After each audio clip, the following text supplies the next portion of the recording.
کچھ بیماریاں تھیں, خاص طور پہ انگزائٹی, جس نے قابو کر لیا.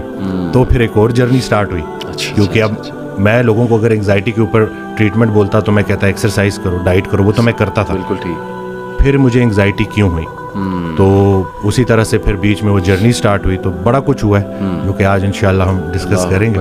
یہ it's so brave to accept کہ آپ کو بھی انگزائٹی ہوئی, کیونکہ you being a doctor you are being so honest کہ آپ بھی اس ایشو سے گزرے ہیں. اور آج کل یہ بہت بڑا ایشو ہے, اور اس کا جیسے ہم بات کر رہے تھے کہ اس کی ایک عجیب بات یہ کہ فزیکلی مطلب اگر آپ کوئی ٹیسٹ کرائیں, ای سی جی بھی کرا لیں تو کچھ نہیں آتا, نکلتا. It's all about you know, یہ یہاں پہ جیسے آپ نے کہا تھا نا, it's all about in the brain. تو اس کے بارے میں مجھے بتائیں کہ آپ اس کے اوپر نا حضرت واصف رحمۃ اللہ کا ایک جملہ کہ پریشانی حالات کی وجہ سے نہیں, خیالات کی وجہ سے ہوتی ہے. اور مجھے ایک جملہ ڈاکٹر صاحب کا بڑا پسند ہے کہ ایک ایب نارمل دماغ کو ایک نارمل دماغ ٹھیک کر سکتا ہے جو کبھی ایب نارمل رہا ہو, جو ریلیٹ کر سکے. اس وقت میں سوچ رہا تھا کہ یا اللہ مجھے ان چیزوں سے کیوں گزار رہا ہے, کیونکہ انسان گلا کرتا ہے نا, سب کچھ تو ہے پھر, لیکن وہ حقیقت میں سب کچھ اپنے اوپر ورکوہولک بن جاتا ہے بندہ.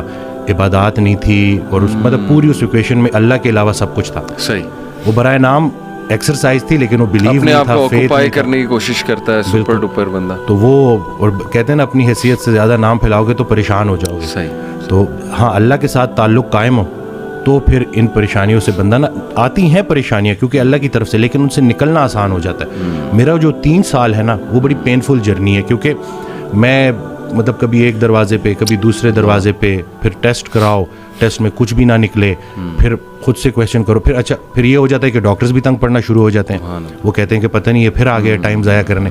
اب میں وہ کسی کو بلکہ پاکستان اور انڈیا کا میچ ہو رہا تھا, تو میں باہر کھڑا تھا ایک دکان کے, اور میں باہر سے جو ہے وہ میچ دیکھ رہا, تو مجھے وہ لوگ اشارہ کرے کہ اندر آ جائیں. تو مجھے سوشل انگزائٹی ہو گئی تھی اتنی زیادہ کہ میں لوگوں کو اوائڈ کرتا تھا. اور آپ سوچیں کہ ایک جم ٹرینر جس نے بند جم کے اندر کلائنٹس کو ٹرین کر رہا ہے, اور وہ اس جگہ پہ بالکل اس کا دم گھٹتا تھا. تو پھر یہی ہے کہ آہستہ آہستہ مطلب اس کا جو علاج جو میں بولوں گا وہ یہی ہے کہ چیزوں کو لیٹ گو کرنا اور اللہ کے سپرد کرنا, کہ بھائی جو کر رہے اللہ کر رہے ہے, اور جو اللہ کر رہا ہے ٹھیک کر رہا ہے. جب ہم اپنی, جیسے مجھے ایک فیئر آف ڈیتھ بیچ میں ڈیولپ ہو گیا, اب موت سے زیادہ خطرناک موت کا ڈر ہے. تو میں نے حضرت واصف رحمۃ اللہ کی ایک آڈیو سنی, تو اس میں کہتے ہیں کہ موت تو زندگی کی حفاظت کرتی ہے, اور یہ وقت سے پہلے آ نہیں سکتی, وقت کے بعد زندگی ٹھہر نہیں سکتی. تو تم پریشانی کس چیز کی لے رہے ہو؟